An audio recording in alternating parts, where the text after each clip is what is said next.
Alleluia, Alleluia, Alleluia, Alleluia.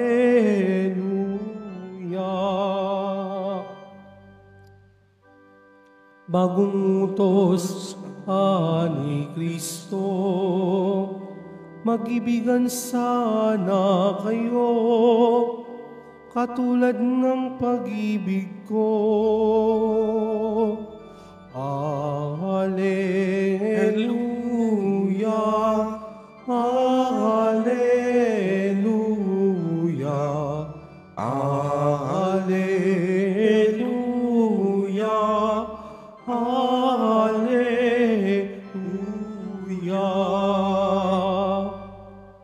Sumainyo ang Panginoon.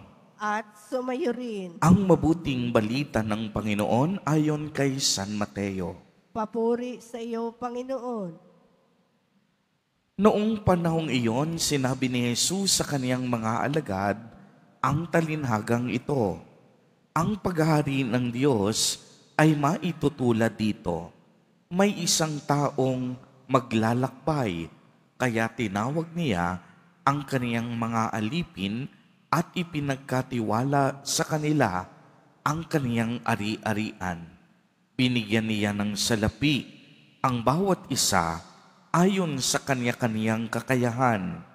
Binigyan niya ang isa ng 5,000 piso, ang isa na may 2,000 piso, at ang isa pa'y 1,000 piso.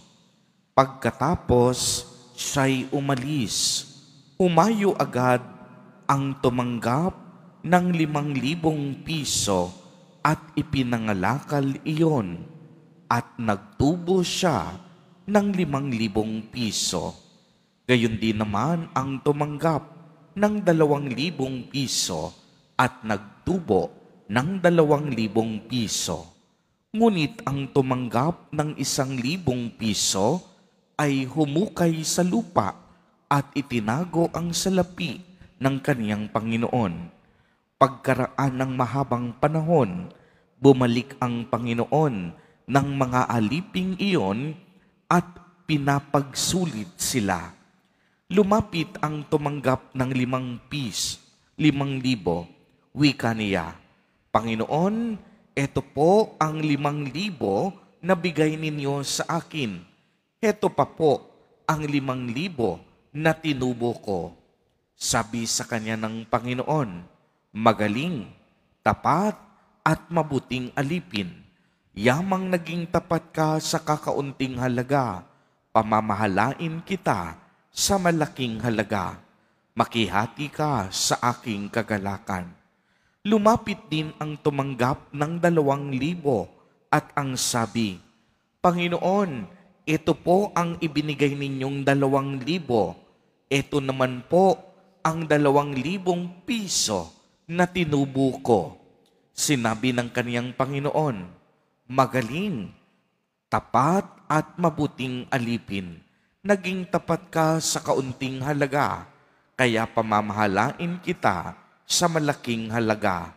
Makihati ka sa aking kagalakan. At lumapit naman ang tumanggap ng 1,000 piso. Alam ko pong kayo'y mahigpit, ani niya. Gumapas kayo na hindi ninyo tinataniman at naghahani sa hindi hinasikan. Kaya natakot po ako. Ibinaon ko sa lupa ang inyong salapi. Ito na po ang 1,000. Masama at tamad na alipin. Tugon ng kaniyang Panginoon, alam mo palang gumagapas ako sa hindi ko tinamnan at nag-aani sa hindi ko hinasikan. Bakit hindi mo yan inilagak sa bangko? E di sana'y may nakuha kong tubo ngayon. Kunin ninyo sa kanya ang 1,000 piso at ibigay sa may 10,000, sapagkat ang mayroon ay bibigyan pa at mananagana. Ngunit ang wala, kahit ang kakaunting nasa kanya, ay kukunin pa. Itapon ninyo sa kadiliman, sa labas ang aliping walang kabuluhan. Dooy tatangi siya at mangangalit ang kaniyang ngipin. Ang mabuting balita ng Panginoon. Pinupuri ka namin, Panginoong Hesukristo. Magsiupo po ang lahat.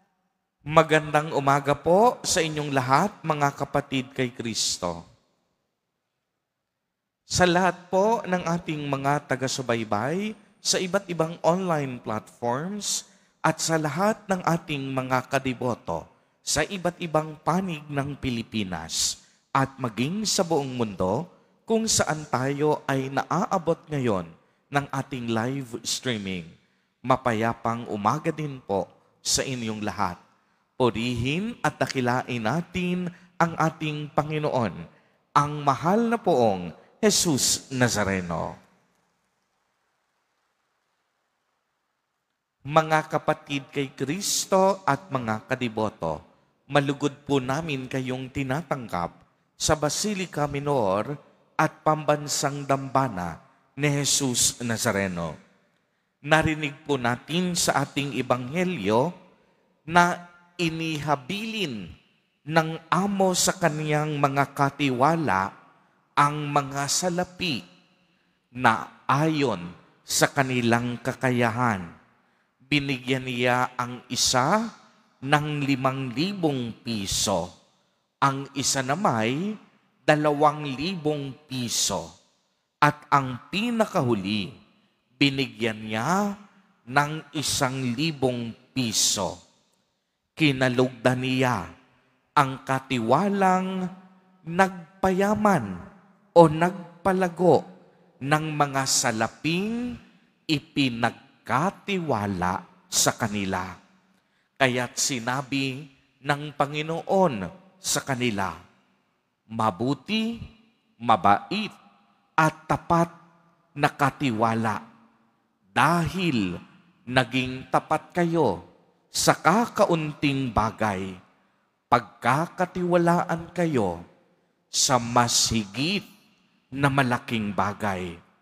Samantalang kung inyong mapapansin, ang pinakahuling katiwala na pinagkatiwalaan ng pinakamaliit na halaga, binawi sa kanya ang talento at halagang ibinigay sa kanya.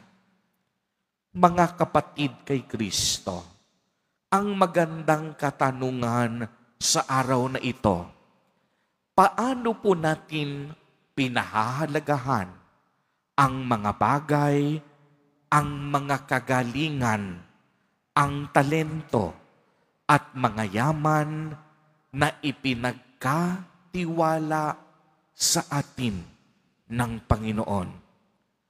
Kinikilala po ba natin ang mga ito bilang mga grasya, bilang mga biyaya, at bilang mga kaloob na nagmumula sa Diyos? O baka naman, binabaliwala natin ang lahat ng ito at hindi natin binibigyan ng tamang pagpapahalaga. Mga kapatid, huwag nating kakalimutan, bawat isa sa atin, pinagkalooban ng Diyos ng iba't ibang talento at kakayahan. Ang nakalulungkot, hindi natin ito pinalalago. Dahil sa takot, madalas wala tayong ginagawa at hindi natin napapansin ang mga kakayahang ipinagkatiwala sa atin ng Panginoon.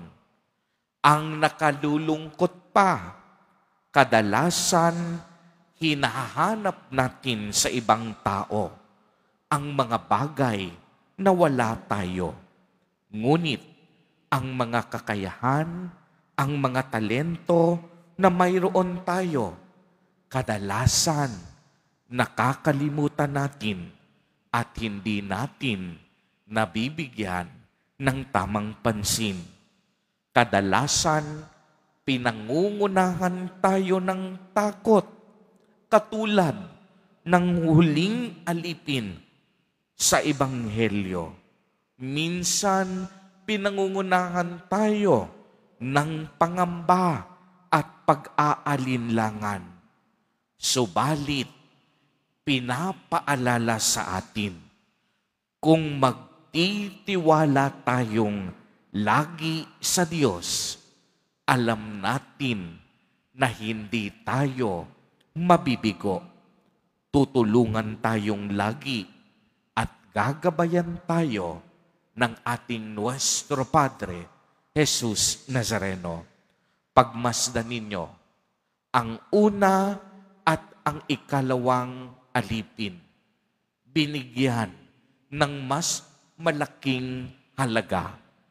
Nagtiwala, hindi nangamba. Sa bandang huli, umani ng gantimpala at tiwala ng kanyang Panginoon. Kaya naman mga kapatid kay Kristo, hinahamon tayo sa araw na ito, tingnan natin at suriin ang ating mga sarili. Tignan muli natin kung paano natin pinahahalagahan ang mga talento at kakayahan na mayroon tayo. Una, magtiwala tayong lagi sa Diyos at magtiwala din tayo sa mga biyaya at talento na ipinagkaloob sa atin. Kaya nga, ipinagkatiwala. Ang ibig sabihin, Diyos mismo nagtitiwala sa atin na makakayanan natin na palaguin at palakihin. Uulitin ko po, kaya nga ang salitang ipinagkatiwala, naroon ang salitang tiwala, sapagkat ang Diyos mismo nagtitiwala sa atin na makakayanan natin kung tayo ay magbabalik ng kaukulang tiwala sa Kanya.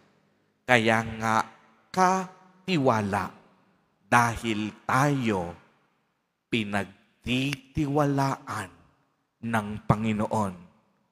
Sayang naman ang tiwalang ibinibigay sa atin ni Jesus Nazareno kung hindi tayo marunong kumilos at magpalago. Tatandaan po natin, pinagkalooban po tayo ng Diyos ng lakas at kagalingan. Marami tayong pwedeng maabot at marating kung gagamitin natin ng tama at gusto ang ating talento at kakayahan. Uulitin ko po mga kapatid, marami tayong pwedeng maabot at marating basta gagamitin natin ng tama at gusto ang ating mga kakayahan. Huwag po tayong matakot. Hindi tayo nag-iisa. Kasama nating lagi si Jesus Nazareno. Amen.